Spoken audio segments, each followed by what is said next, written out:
पता है कि वीडियोस जल्दी नहीं आते हैं, पर आज की वीडियो इतनी इम्पोर्टेंट है कि तुमको डाउनलोड करके तो रखनी पड़ेगी। और अगर डाउनलोड नहीं भी करके रखा तो भाई नोट करके रखो, या तो मेरी पीडीएफ मेरे टेलीग्राम से प्लीज़ जाके सेव कर लो, क्योंकि आज की वीडियो सच में बहुत ज़्यादा ही इम्पोर्टेंट है। किस बारे में बात करने वाले हैं ये तो तुम्हें थंबनेल में ही दिख गया होगा, फिर भी चलो बात जब कर ही रहे हैं तो थोड़ा सा बड़ा करके लिख देते हैं कि आज हम लोग वेटेज के बारे में बात करने वाले हैं। हम लोग वेटेज के बारे में बात करने वाले हैं, और हमारा पहला जो सब्जेक्ट है, जो हमारा प्रिय मित्र है, जिससे हमें काफ़ी प्यार है, उसका नाम है बायोलॉजी। पहले बायोलॉजी का सिंथेसिस देख लेते हैं, चलो ठीक है, पहले बायोलॉजी का सिंथेसिस देख लेते हैं। तो अगर मैं बहुत स्ट्रैटेजिकली बात करूँ तो मेरा कितना ज़्यादा क्वेश्चंस आने की संभावना है, यही मैं यहाँ पे बोलने वाली हूँ। ऑन एन एवरेज यहाँ पे 4 चैप्टर्स रहते हैं जो कि मोस्ट प्रिस्क्राइब्ड वन होते हैं। तो मेरे हिसाब से जो सबसे अच्छे चैप्टर्स हैं उनमें से है, पहला तो है मेरा ह्यूमन फिजियोलॉजी। जो मेरा ह्यूमन फिजियोलॉजी है, तुम्हें पता ही होगा कि ह्यूमन फिजियोलॉजी में कौन से पार्ट चलते हैं। अगर तुम नीट एस्पिरेंट हो, अगर तुम्हें आइडिया है कि कौन कौन से चैप्टर्स आने वाले हैं या कौन कौन से चैप्टर्स ह्यूमन फिजियोलॉजी के अंदर है, तो तुम्हें पता है कि इनकी इंपॉर्टेंस कितनी ज़्यादा होने वाली है जब तुम एमबीबीएस पढ़ने जा रहे हो। तो इसीलिए ह्यूमन फिजियोलॉजी को 18% दिया जाता है, 18% याद रखना। जेनेटिक्स, अरे भाई ये तो अलग ही इम्पॉर्टेंट लेवल का है, ये तो अलग ही इम्पॉर्टेंट लेवल का है, इसको नहीं भूलना है, इसको नहीं भूलना है। इम्पॉर्टेंट, डू और डाई, इतना इम्पॉर्टेंट है ये, ठीक है। जेनेटिक्स है, फिर क्या है, फिर है बायोटेक्नोलॉजी, फिर मेरा है बायोटेक्नोलॉजी। अब सॉरी अगर तुम्हें मेरी हैंडराइटिंग समझ ना आए तो प्लीज़ डोंट माइंड। अगर तुम्हें हैंडराइटिंग समझ में ना आए तो please don't mind, okay. I hope you understand. थोड़ा कोऑपरेट कर लो बहन, हम लोग का भी लिख के हाथों पे छाले पड़ गए हैं और हैंडराइटिंग की 12 बज चुकी है। जो भी हो, दीज आर द 3 यूनिट्स जहाँ से मुझे लगा क्वेश्चंस बहुत ज़्यादा आते हैं। अब ना डिटेल्स में बात करते हैं, ठीक है, कि कौन कौन सा पार्ट है इम्पॉर्टेंट, ठीक है। देख लेते हैं कौन कौन सा पार्ट मेरा इम्पॉर्टेंट पार्ट है। पहले ही बात करेंगे 11th के बारे में, ठीक है। हम लोग 11th के बारे में पहले बात करेंगे। 11th में कौन कौन सा चैप्टर इंपॉर्टेंट है। पहले ही है प्लांट किंगडम, भाई बहुत इंपॉर्टेंट है। Plant kingdom and animal kingdom, सरा से यहाँ से सबसे ज़्यादा क्वेश्चंस आते हैं, तो ये चैप्टर भाई बहुत इंपॉर्टेंट है। बायोमोलिक्यूल, हाँ ये तो इम्पॉर्टेंट हो गए, क्योंकि इसके ऊपर डिपेंड कर रहा है मेरा बायोटेक्नोलॉजी, मेरा और भी बहुत सारे चैप्टर्स, और तुम्हारा केमिस्ट्री भी कहीं ना कहीं यहाँ पे अफेक्टेड है, ठीक है। तो बायोमोलिक्यूल सही से करना है। सेल डिवीजन एंड सेल, ये तो भाई डू एंड डाई है, डू और डाई है। ये नहीं किया तो कुछ नहीं किया, ये सब नहीं किया तो कुछ नहीं किया, ठीक है। डू और डाई है ये सब चैप्टर डू और डाई है, ठीक है। फिर रेस्पिरेशन, हाँ भले चैप्टर थोड़ा सा हार्ड है रेस्पिरेशन का, पर यही रेस्पिरेशन इन प्लांट्स बहुत ही इंपॉर्टेंट एंड बेनिफिशियल चैप्टर बनने वाला है। और फिर है प्लांट ग्रोथ, इसके बारे में तो जानते ही होंगे, जो लोग 11th अभी पार करके आए हो उन्हें तो पता ही कितना दर्द है इस चैप्टर में, है कि नहीं, तुम्हें ये चीज़ पता है। और लोकोमोशन एंड मूवमेंट, ये चैप्टर भाई अच्छा खासा मज़ा आता है, और इस चैप्टर में क्वेश्चंस भी अच्छे से बन जाते हैं, ठीक है। इस चैप्टर में क्वेश्चंस भी अच्छे से बन जाते हैं। ये वाला पीडीएफ मेरा बना हुआ है, मैंने अभी तक वीडियो बनाने का टाइम ही नहीं मिला मेरे को, तो जल्दी से जल्दी मैं इस चैप्टर को कंप्लीट करके मैं तुम लोग के लिए वीडियो डाल दूंगी, तो I am not getting the time seriously. तो ये भी एक डू और डाई वाला चैप्टर। मैंने यहाँ पे cell cycle and cell division के बारे में बोला, ये क्यों डू और डाई है पता है, क्योंकि इससे जेनेटिक्स रिलेटेड है। ये नहीं किया तो जेनेटिक्स नहीं होगा, ये नहीं किया तो जेनेटिक्स नहीं होगा। तो ये दो, ये सेल और रेस्पिरेशन इन प्लांट्स, ये सब डू और डाई चैप्टर्स है। 11th के लिए मैं बोल रही हूँ, ये तो अभी 11th का मेन कोर्स था। 12th के मेन कोर्स पे आते हैं, 12th के मेन कोर्स पे आते हैं हम लोग। 12th का जो मेन कोर्स है वो इधर है। कौन सा होगा, सेक्सुअल रिप्रोडक्शन इन प्लांट्स। भाई ये चैप्टर तो अलग ही इंपॉर्टेंट है, थोड़ा कंफ्यूजिंग है बट बहुत इंपॉर्टेंट है। फिर है रिप्रोडक्शन, देखो ऑर्गेनिजम्स भी है और ह्यूमंस भी है, ठीक है। पर मैं कहूँगी कि ह्यूमंस तो भाई डू और डाई है, और ये सिर्फ नीट के लिए नहीं बच्चा, ये नीट के लिए तो है ही, प्लस बोर्ड्स के लिए भी। मतलब ये चैप्टर है मेरा डू एंड डाई। यहाँ से मेरा बोर्ड्स में 28 मार्क्स आता है, नीट में मेरा 18% आता है। मैंने पहले बोल दिया, नहीं इससे 18%, ऐसा 18% नहीं, शायद थोड़ा सा कम रेशियो में आता है क्वेश्चन, पर ये है ना, मतलब इतना इंपॉर्टेंट है, I can not describe you, ठीक है। तो ये बहुत इंपॉर्टेंट है, ये तो करके ही जाना है, ठीक है।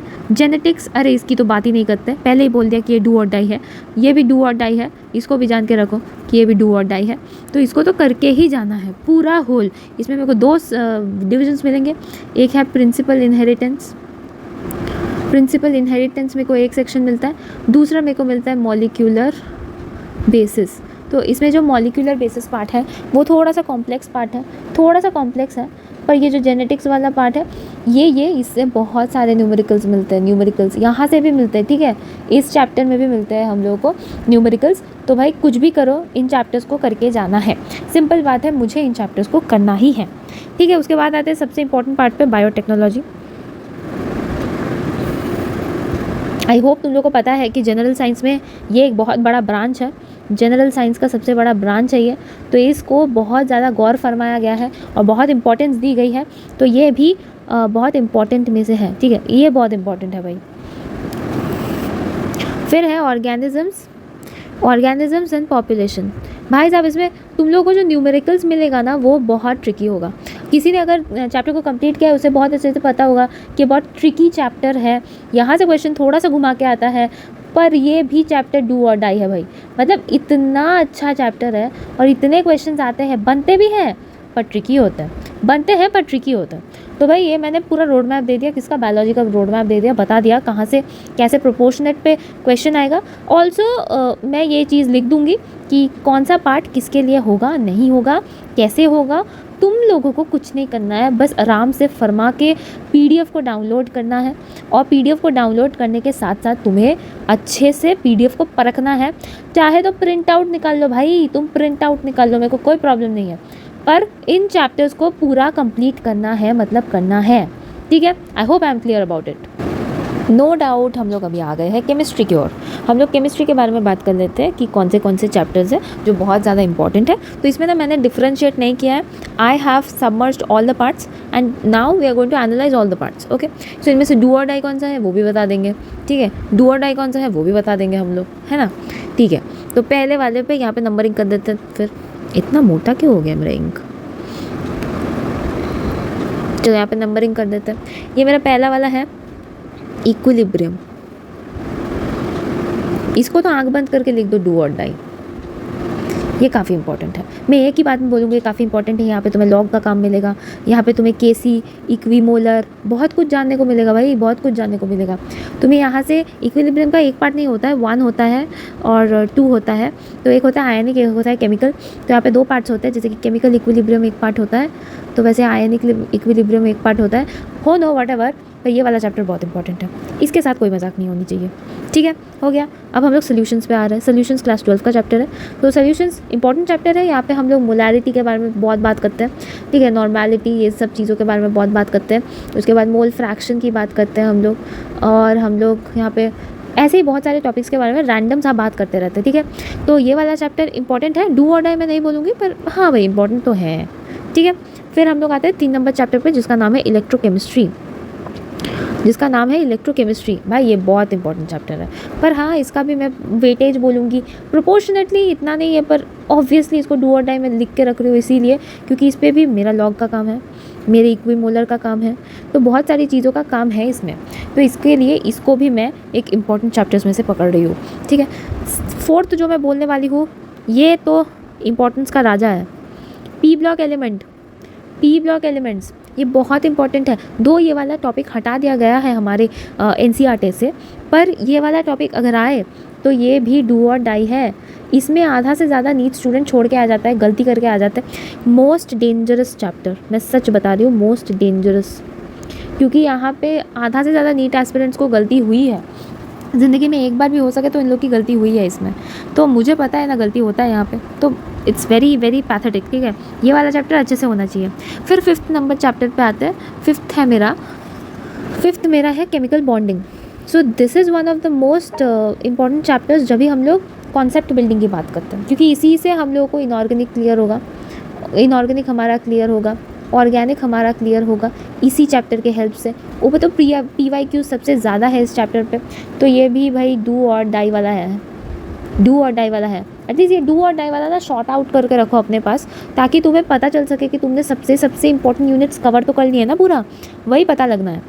फिर हम बात करेंगे डी एंड एफ ब्लॉक, और उसी के साथ साथ 7वां नंबर भी बात करते हैं कोऑर्डिनेशन कंपाउंड्स।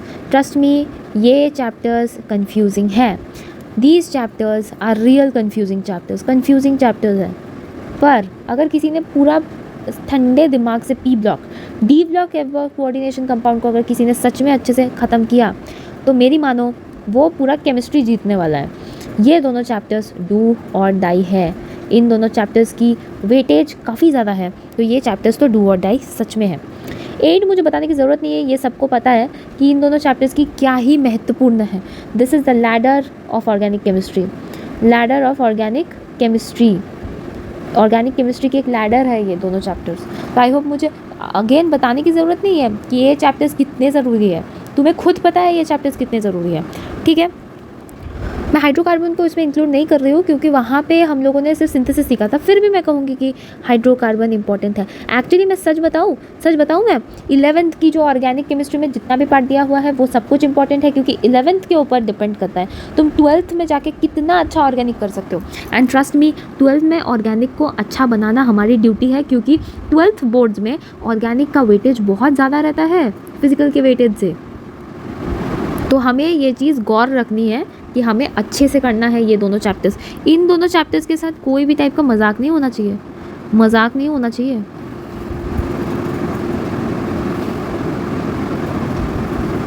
ये चैप्टर्स एकदम अच्छे से कर लेने, ठीक है। ये चैप्टर्स पे कोई कॉम्प्रोमाइजेशन नहीं होनी चाहिए। ये चैप्टर्स मेरे नाम दुलारे डू और डाई चैप्टर्स हैं। यहाँ से क्वेश्चन आए ना आए, कॉन्सेप्ट्स अगर नहीं आए तो तुम्हारा नीट तुम्हारे हाथ से निकल जाएगा, मैं सच बता रही हूँ। 180 में 180 स्कोर करने के लिए हमें एक क्वेश्चन में अगर परफेक्ट होना है तो हमें GOC और हाइड्रोकार्बन को भी उतना ही इंपॉर्टेंट देना है, ठीक है। I hope I am clear about it.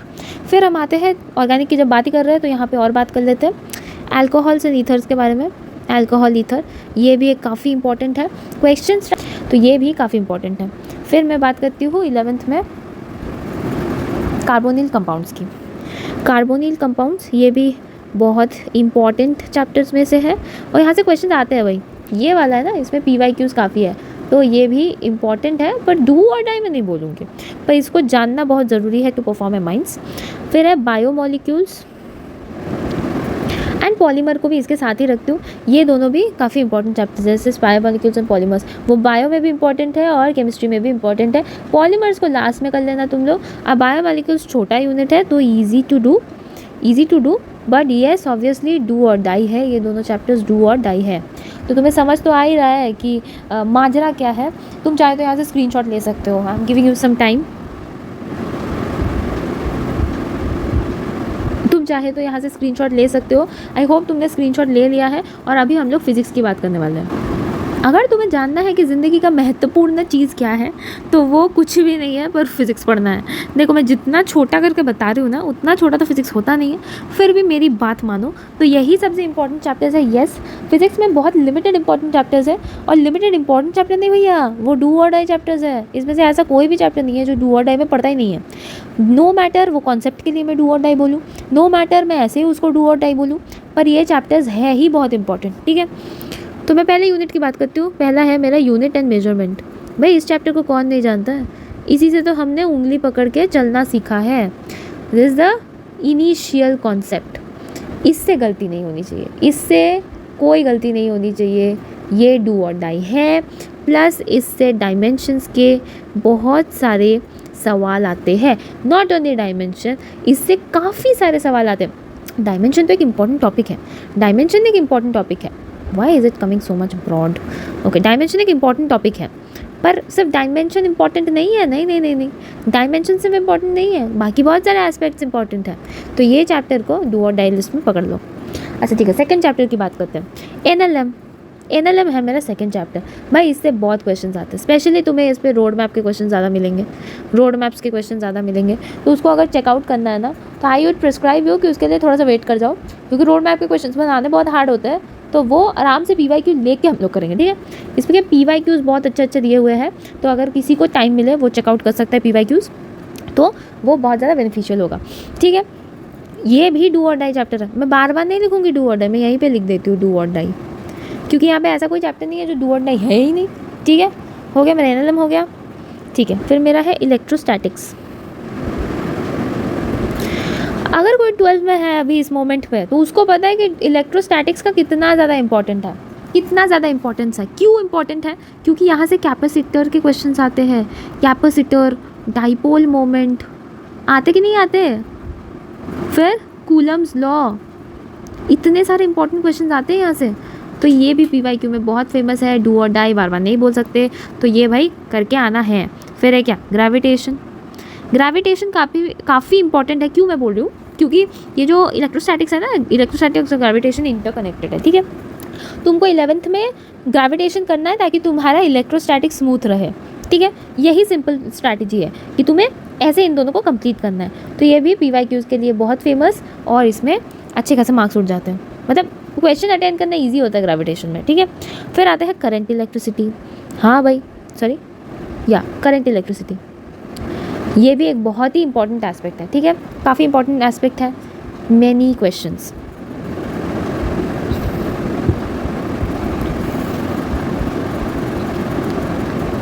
फिर 6 नंबर पे आते हैं हम लोग, यहाँ हमें मिल जाता है मॉडर्न फिजिक्स। अब मॉडर्न फिजिक्स एक पूरा यूनिट है बच्चा, एक पूरा यूनिट है। इसमें क्या क्या है क्या नहीं है अभी तो पूरा डिटेल्स में बात नहीं कर सकते, पर ये जान के रखो कि जो जो है यहाँ पे, जो जो चैप्टर्स मुझे यहाँ पे दिख रहे हैं मॉडर्न फिजिक्स में, all the chapters in the modern physics equally important है। क्या है? इक्वली इम्पॉर्टेंट है। हो गया। रे एंड वेव ऑप्टिक्स, अभी तक इस चैप्टर के बारे में तो कोई भी 12th नहीं आ पाए हैं, पर जिन लोग को ड्रॉपर है उन लोगों को पता है कि ये चैप्टर काफ़ी इंपॉर्टेंट है, ठीक है। PYQ बेसिस से बोल रहे हैं हम लोग, ये चैप्टर में PYQ का वेटेज बहुत ज़्यादा है, तो ये चैप्टर भी इक्वली इंपॉर्टेंट है। अच्छा, मैंने यहाँ पे ऑलरेडी यूनिट एंड डायमेंशंस लिख दिया, तो काइनेमेटिक्स की इसके ही अंदर आता है ना, काइनेमेटिक्स की भी इसके ही अंदर आता है, तो वो भी बहुत इंपॉर्टेंट एस्पेक्ट है। तो ये रहा मेरा 7 को टॉपिक, जो मेरा डू एंड डाई टॉपिक्स है, तो ले लो स्क्रीनशॉट।